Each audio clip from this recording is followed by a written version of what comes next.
wedding planning can be like stupid expensive. Like really, really, really expensive. And I don't have to tell you that. You clicked on this video because you saw the word budget tips and you're like, yes, ma'am, I need some of those. So I tossed together 21 of my top favorite budget saving tips to plan your wedding. If you're new here, hi, my name is Jamie Wolfer. I am your online wedding planner, and I have helped tens of thousands of couples plan their wedding on a budget, save stress, and actually maybe even enjoy a little bit of this process, if you could believe me. But don't take my word for it. Check out our reviews page. Here. That was such a cheesy plug. Okay, but you came here for budget tips, and I'm down to offer some of those. Now, the following list is 21 items in no particular order, just some of my top faves, and it is a repeat of an older video that has terrible lighting and terrible audio, so we're giving it a little redo-skis, okay? So, without further ado, let's just jump right on into it. We all know that wedding planning can be expensive. Those costs can pile up really, really quickly, so sometimes looking around and trying to find areas that you can cut back on or cut down in can be really effective to making sure you are maintaining your budget as much as possible. You don't have to do all 21 of these. You can pick and choose, you can mix and match, or you can literally ignore everything that's about to come out of my mouth. I don't know. Tip number 1, DIY.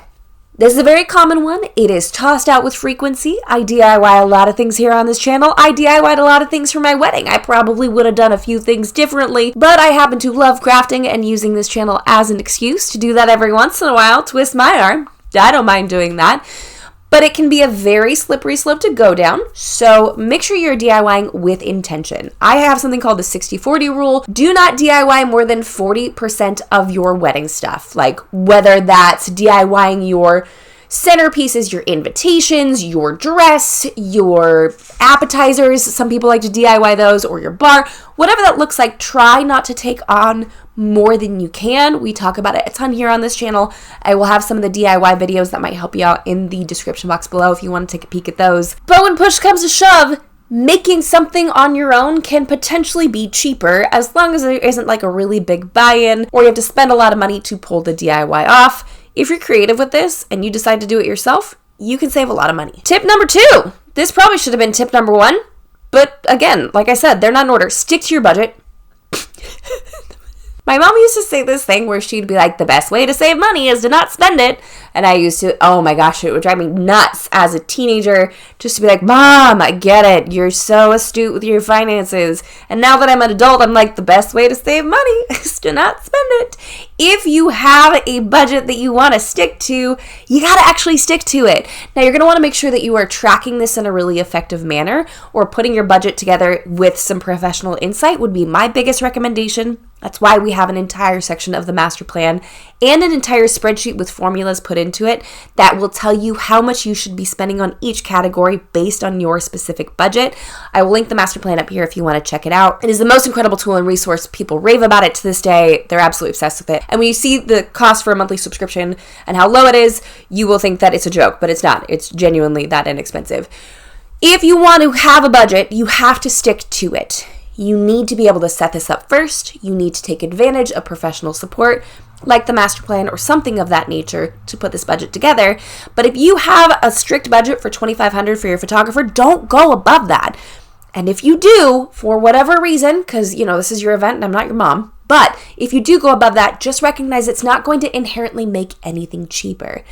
Set your budget, do your best to stick to it, which segues perfectly into tip number 3, be prepared for unforeseen costs. There's a whole section in this budget spreadsheet on the master plan. There is a 10% miscellaneous funds category. And I get a lot of, I don't need that, it'll be fine, miscellaneous stuff won't pop up, or we'll be prepared for it, blah, blah, blah. No. When I tell you that, first of all, when I do this for a living, there will be very likely unforeseen costs. Now, unforeseen can mean a lot of different things. That doesn't necessarily mean that the industry's out to get you and they're just going to price gouge you and get all your money out of you. But we just recently did a video on the wedding tax. You should probably go take a little peek-see at that. But these unforeseen costs can be taxes. They can be fees that maybe you weren't anticipating, sure. Or it could be, I thought I was going to DIY this, but I've run out of time and energy, and now I just want to throw money at it and make it go away. Or I want to add this on, or I totally forgot that we have to pay for a marriage license. All of these miscellaneous things are listed out in the master plan as well. So it'll help jog your memory to be like, am I paying for this? Do I have money set aside for this and this and this and this and this? Or I thought I could get by without having transportation, but now it looks like I need to hire some car to get us from point A to point B, and I didn't have money set aside for this.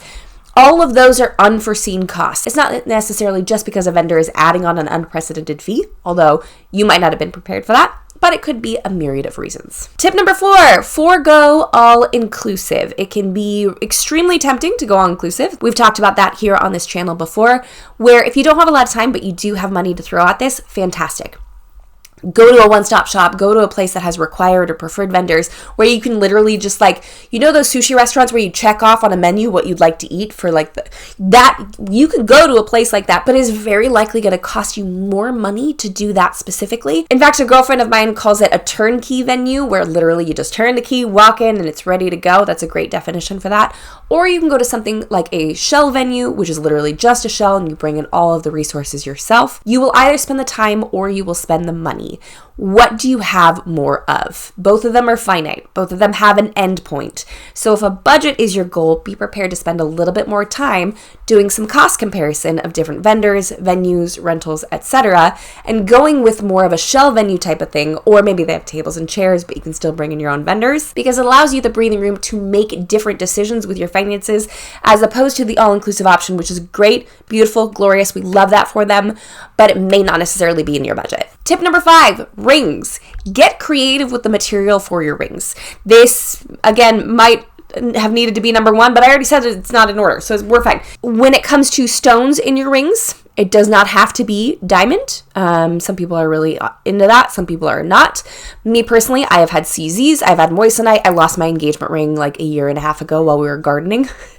Haven't found it since. May she rest in peace. She's under an apple tree or something out there. So I am not of the mentality that I have to have a diamond specifically. I know some people do feel that way. But also with my husband, we ended up getting him a wood ring off of Amazon that he's totally obsessed with, and it was like $35. So if you're open to a couple different options, this can be really fun. This can be really creative. Of course, it makes sense to invest in a piece that's going to last you for a really long time. Is this wood ring going to last him for all eternity? No, but he never wears his metal ring because it doesn't fit him quite right, and it ended up not being the best choice for him anyways, so we came up with some flexibility there. Just if you are working with a budget, think through, does it make sense to spend 10 grand on a ring when a fraction of that cost will last you just as long and be just as sufficient? There's emotions attached to this one, right? I'm aware of that. But if you're looking for ways to save money or you need permission from someone to be able to do it in this category specifically, you're welcome. Tip number 6, buy a used or sample dress or off the rack. It is extremely tempting, and some people think that there's a little bit of bad juju to buy a used dress. I don't subscribe to that. There's no reason, other than personal desire, for you to go out and feel like you have to spend $2,500, $5,000, $10,000 on a wedding gown. Again, other than personal desire or maybe some pressure from family members or friends. If they want to foot the bill, that's a conversation for you to have with them more specifically. But it's not inherently necessary. And I hope that you were feeling, as we're going through all these tips, that you were feeling like someone in the industry is giving you permission to not subscribe to all of these industry standards.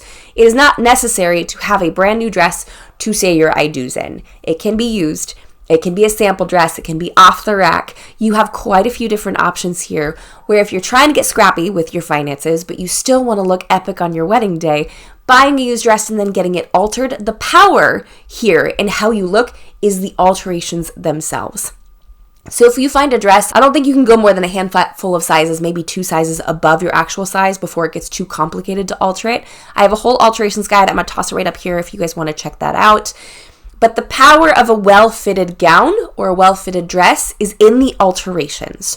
So you could get a super cheap dress. I think my wedding dress was about $200, maybe $300, and I spent $200 on alterations. Altogether, whatever the combination of factors there were, I spent $500 on my wedding dress. And I personally think it looked absolutely fantastic and fit me like a glove. Tip number 7, hair and makeup. Again, great saving opportunity. This can be a huge cost. This can be one of those things where you're like, oh, I wasn't anticipating that, or I didn't realize that would be be an extra fee, or I didn't even consider that. While most members of your wedding party could probably pretty easily do their own hair and makeup, or maybe do it for each other if you're trying to be cost saving for them specifically, it could still cost you $250, $300, and then adding a tip on top of that to get your hair and makeup done. There's extreme value to this. One of my best friends in the world is a cosmetologist that does wedding hair and wedding makeup. I'm not denying the value of what they do. I know her worth, I know her value, and I know she's worth every single penny, but that doesn't necessarily mean that you have the money to pull that off. So a great loophole to that is to go to a local cosmetology school, do a test run with them. You could also go to a makeup counter at a local department store.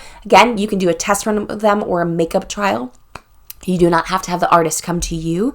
That can definitely increase the cost because it's more of a luxury. As far as your hair is concerned, you can go to your hairstylist, your regular hairstylist, if you choose to do so, or go to a place like Dry Bar to have your hair done for you. Again, to avoid that luxury tax, so to speak, of having someone come to you, the travel fee, the experience of getting ready there, it will shift what your morning looks like for sure. But if you don't have the money, you don't have the money. Tip number 8, keep the bridal party small. And this is coming from someone who had 10 people standing on my side and 11 people on my husband's side.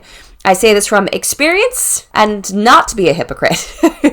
But if you intend to give gifts to your wedding party in any capacity, the more people you have, the more it costs.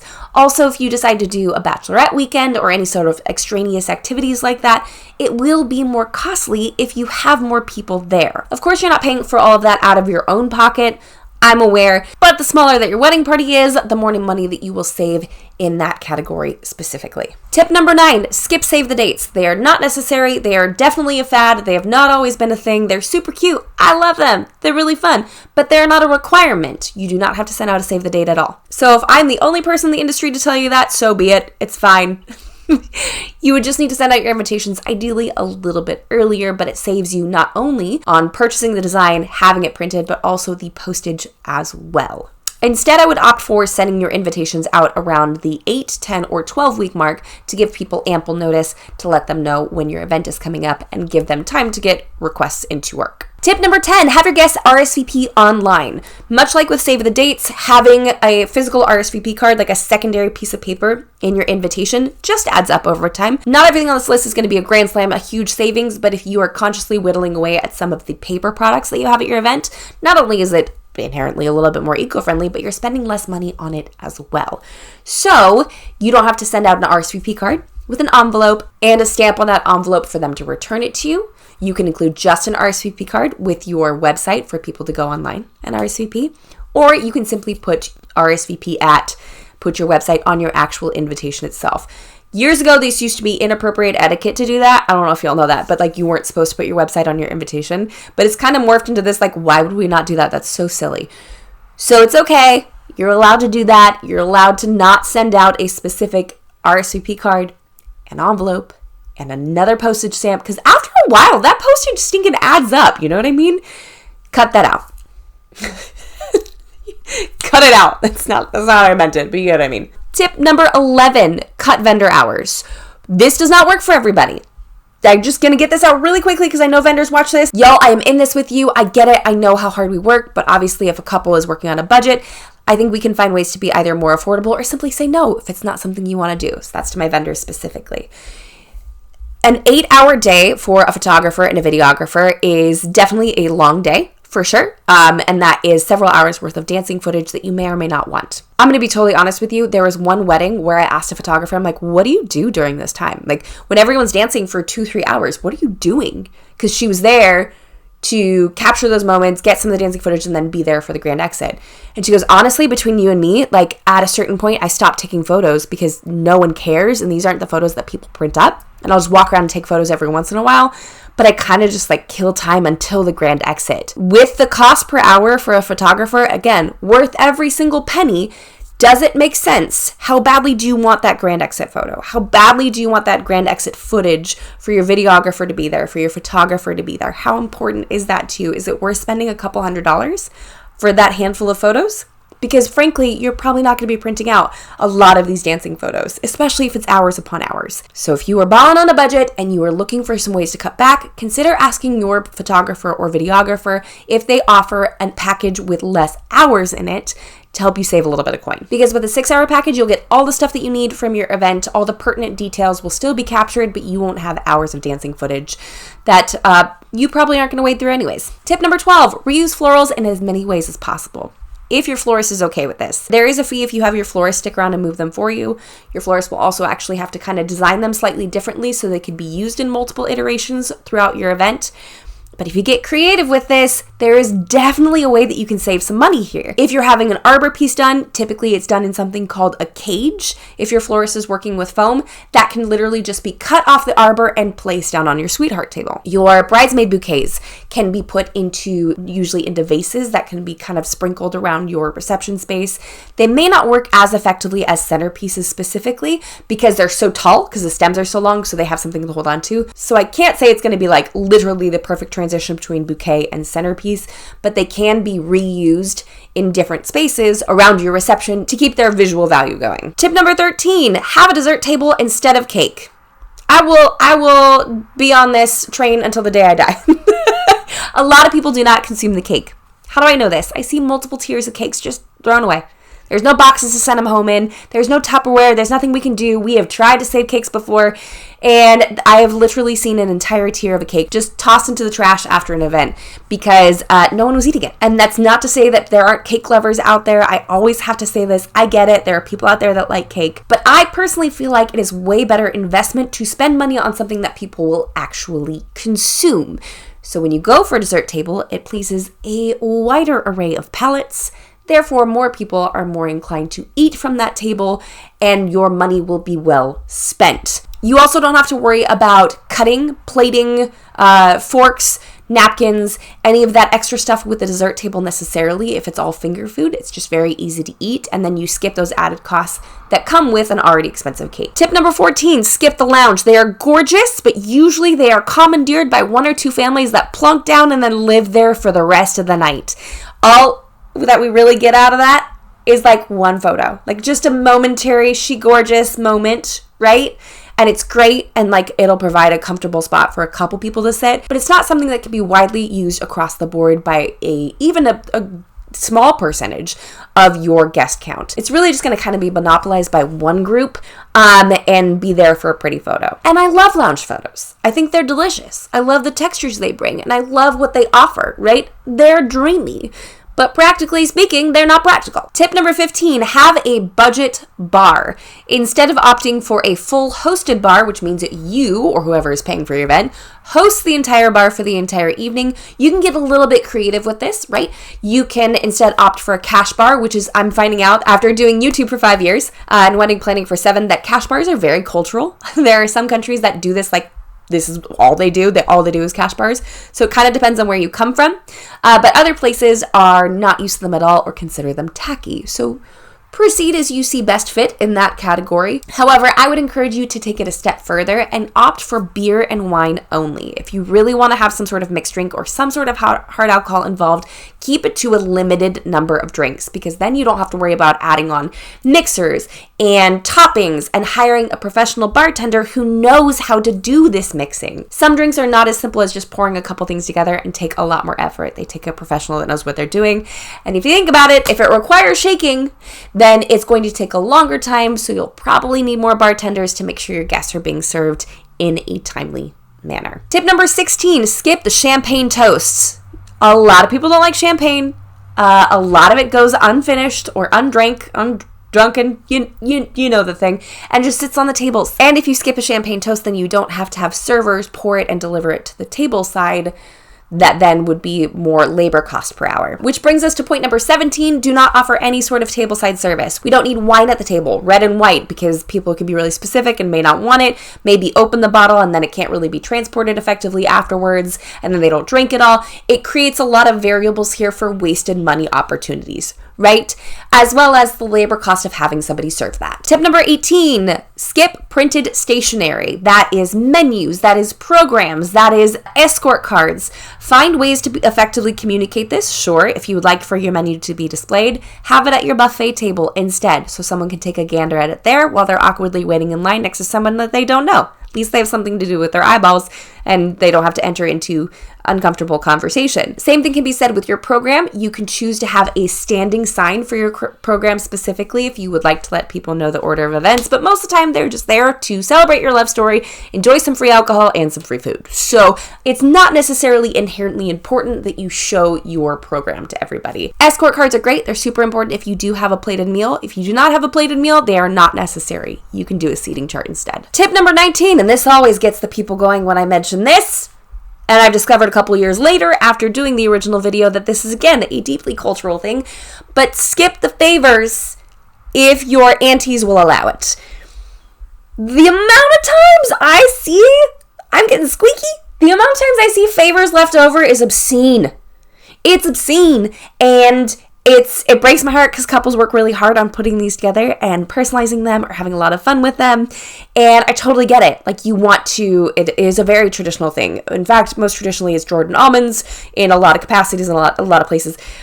Something sweet to like take home with you and break your tooth on.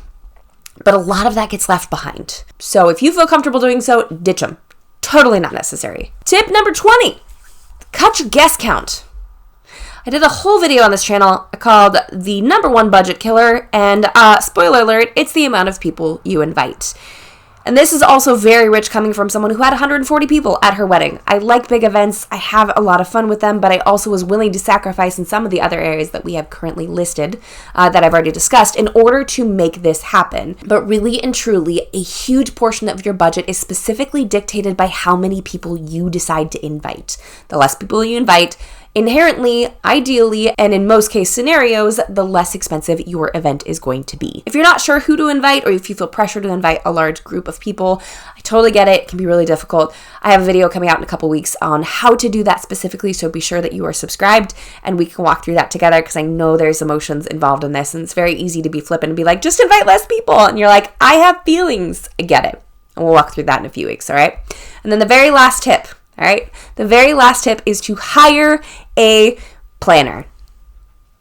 Shameless plug. I think I said this in the original iteration of this video, and I'm going to say it again. The best way that you can save money is to educate yourself on the wedding industry specifically, and the fastest way to do that is to work with someone who knows what they're talking about. And while that sounds counterintuitive, to spend more money to be able to save money, if you can find a local planner in your area that knows vendors, that has discount codes, that can help you to really crack this code personally, that is a really effective use of your money to make sure that you are allocating everything else effectively.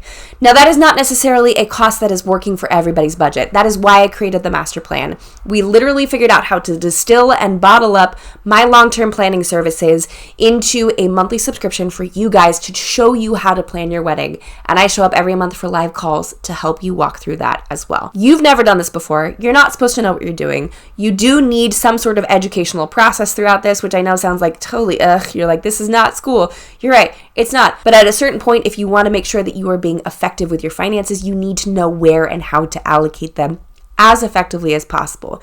It could be as simple as subscribing to this channel. It could be as simple as watching these videos and taking notes, or taking it to the next level and joining the master plan, or hiring a planner in your area. You've got some options here. It's not all set in stone. Personally, obviously, I am obsessed with our course, and thousands of couples have gone through it and seen great results from it. So I highly recommend that you go check that out and see what all the hype is about. So that's all we have for this week's video, guys. Thank you so much for stopping by. If you liked the video, jump on down there, hit the like button, subscribe to this channel for more tips and tricks for the modern day bride. And until next week, bye guys.